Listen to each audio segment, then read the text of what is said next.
नमस्कार मु आपण मानक मो चैनल को स्वागत करुच्ची। आसतु गोटे चाउल आ नड़ियार गोटे पिठा मु आपन को बनैबा सिखेबी। से मुझे अरुआ चाउल नड़िया गोटे पूर पे नहीं गुड़ पान मधुरी आ गुजराती गुंड मु चाउलटा मेजरमेंट नहीं जाइए आपणकर घर मेम्बर अनुसार ने चाउल मुझे ताटिया 2 ताटिया चाउल नहीं ताकू बर्तमान घंटाए खंडे पानी रे बतुरे दबा ता भीतर आमे नड़िया को कोरी पुरटा प्रस्तुत करि नबा। मु चाउलटा बाटी नेइची एई परि भाबरे चाउलटा को बाटी देबे। आसंतो आमे आपरे पुरटा प्रस्तुत करिबा। गुड़े आमे प्रथमे नड़ियाटा को भल भाबरे चक्कर दमा। कड़े रे भी एकथरे नड़िया गुड़ पकेले चलिबो कि गुड़टा टिके आग चक्कटी देबे हाथ रे एमती भल करी एम चक्कर देले पुरटारे टिके गुड़टा भल भाबरे मिसी जिवो।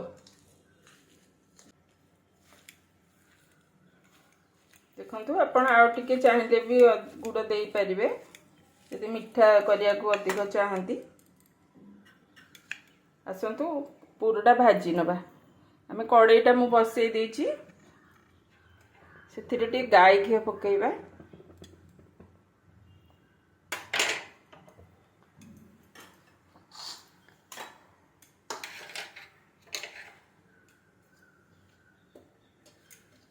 ताती राणी घीटा चक्कर थिबा नड़िया पुरटा को पकेइबा।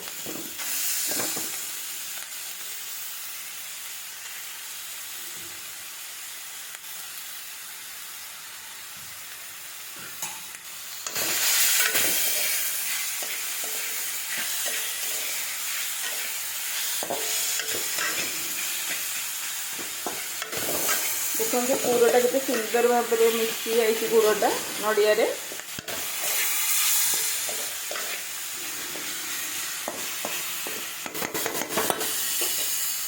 देखते पुरटा हो गलानी आम आगे गुजराती गुंड पकईदेला।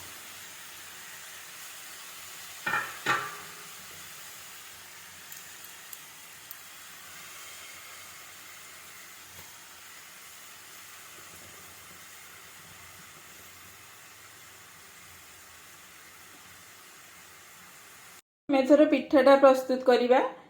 देखते स्वाद अनुसार लुणटा पकईदबा।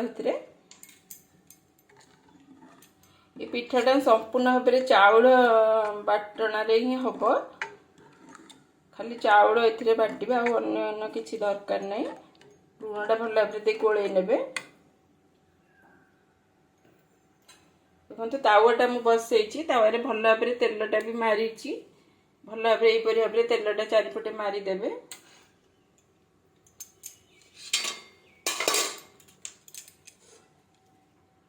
आसतु पिठाटा को आरंभ करिया। पिठाटा संपूर्ण भाव हाथ रे एटा हबो। हाथ रे एटा को एमती पिठोटा को छिंची छिंची ही करबा को छुचु पत्र पिठा ही कहंदी। पिठाटा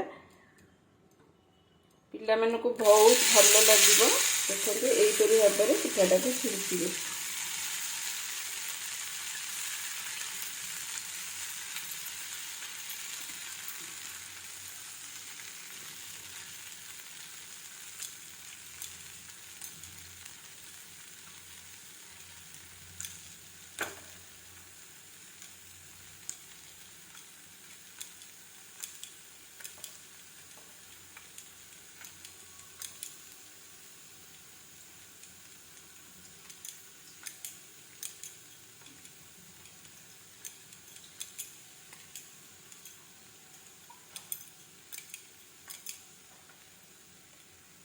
देखु पिठाटा ये भाव में छिंची नेबे हाथ रे।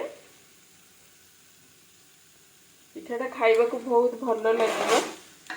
आम कर पुरटा देरे देदेवे।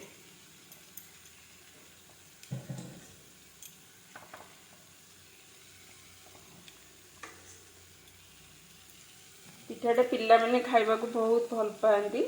बहुत नरम पिठा फुल भाया हुए पिठाटा। आपण या कपड़ा रे भी करी नेबे पतला करी।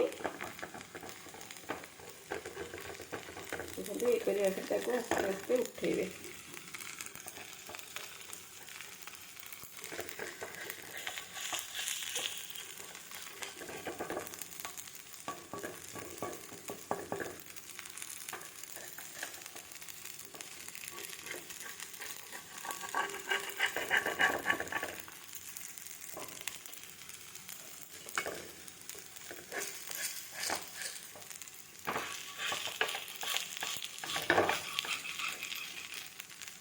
ତାକୁ ମୋଡ଼ି ନେବେ। ଦେଖନ୍ତୁ ପିଠା ଗୁଡ଼ିକ ଏହିପରି ଭାବରେ କରିବେ। ଆପଣମାନଙ୍କୁ ନିଶ୍ଚୟ ପିଠାଟି ଭଲ ଲାଗିବ। ଆପଣମାନେ ଥରେ ଘରେ ବନାନ୍ତୁ, ସମସ୍ତଙ୍କୁ ଘରେ କରି ଖୁଆନ୍ତୁ।